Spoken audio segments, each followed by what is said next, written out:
जी।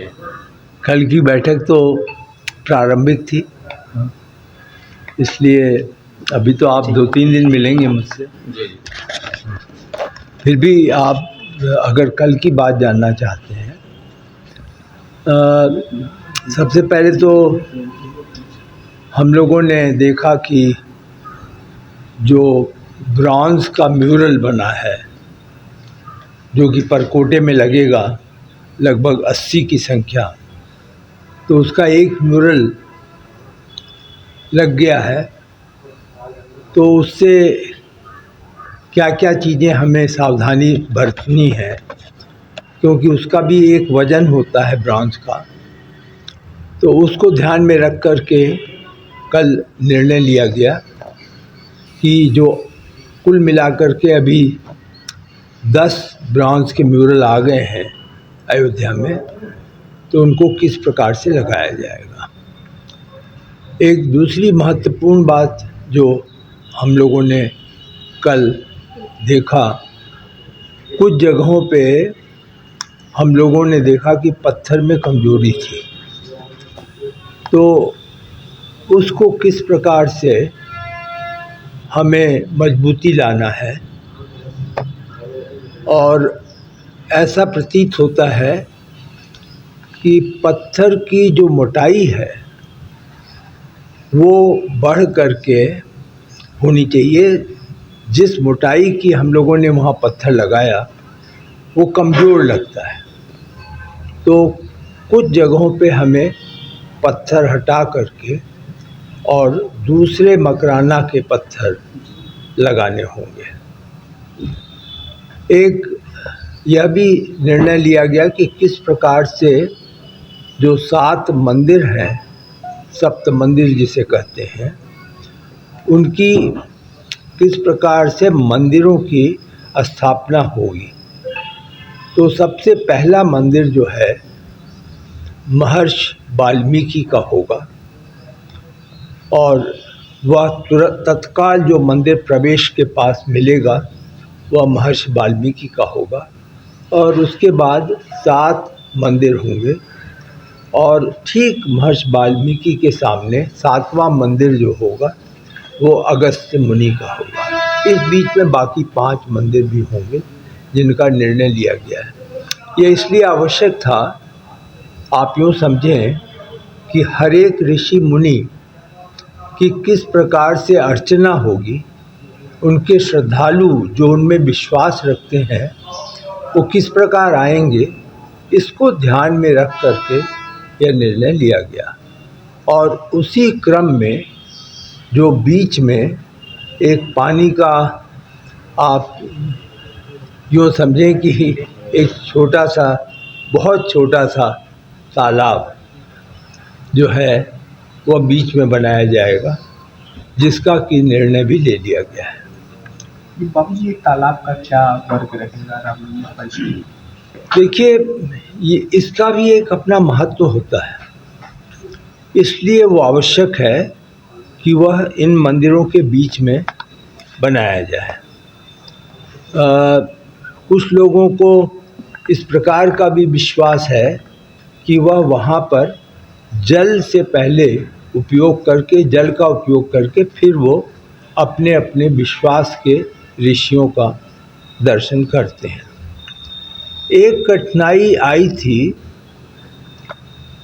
जो कि यह थी कि श्रद्धालुओं को एक बहुत लंबी दूरी में बिना जूता चप्पल के चलना पड़ता था। और अब आने वाले दिनों में जब पूरा मंदिर एक तरीके से अपने में पूर्णता की ओर होगा, तो अनेक लोग कुबेर टीला तक जाना चाहेंगे। तो कुबेर टीला तक जूता बिना लिए हुए, क्योंकि अगर उन्हें जूता को फिर से पहनना है, जूता चप्पल को, तो उन्हें सुविधा केंद्र जाना पड़ेगा, जो श्रद्धालु सुविधा केंद्र बना है। तो इसका मतलब यह है कि वह पूरी तरीके से वंचित हो जाएंगे और ऐसी शरीर को भी कठिनाई होगी। तो इसलिए यह तय किया गया, एक नया स्थान बनाया गया है जो कि मंदिर के बहुत निकट है। श्रद्धालु आएंगे वहाँ पर आकर के वो जूता को अपना सौंपेंगे, मंदिर का दर्शन करेंगे, तुरंत जैसे ही बाहर निकलेंगे अब वह संभव हो पाएगा कि जूता तत्काल पहन लें और फिर बाकी जितना क्षेत्र है मंदिर में जो कॉम्प्लेक्स कहलाता है वहाँ पे वह जा सकेंगे।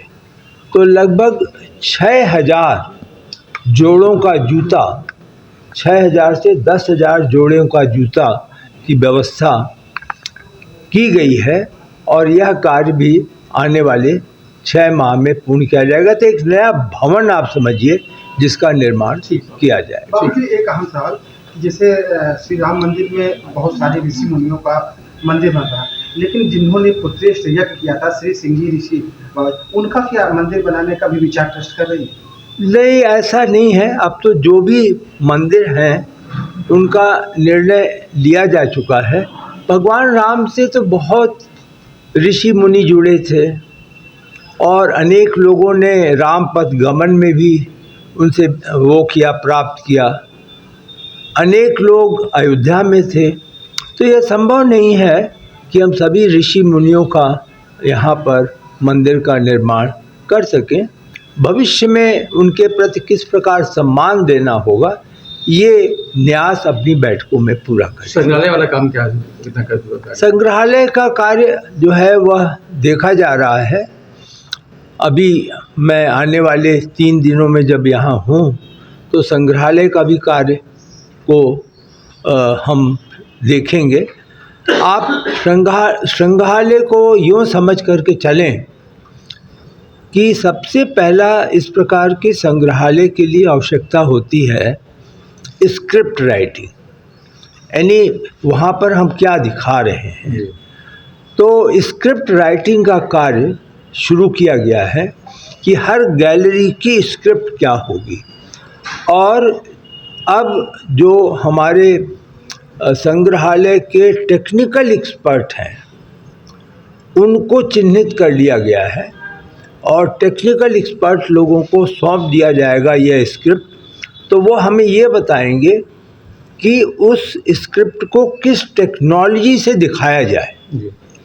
तो टेक्नोलॉजी का स्क्रिप्ट से जो जोड़ होगा, एक तरीके से दोनों को मैच कराएंगे, उसका कार्य अब हम लोग शुरू करने जा रहे हैं। JV हेल्थ केयर अब ब्रिजवासियों के लिए लेकर आया है हर प्रकार की चिकित्सकीय सुविधाएं, वो भी एक छत के ही नीचे। जयवंश हेल्थ केयर में मिलेंगी आपको एक्सरे की सुविधाएं, ECG मशीन की सुविधा, पैथोलॉजी सुविधा, हृदय संबंधित बीमारी से जुड़ा हर इलाज, वो भी 24 घंटे इमरजेंसी सुविधाओं के साथ। जयवंश हेल्थ केयर, लाल चश्मा घर के सामने, बुतेश्वर रोड, मथुरा।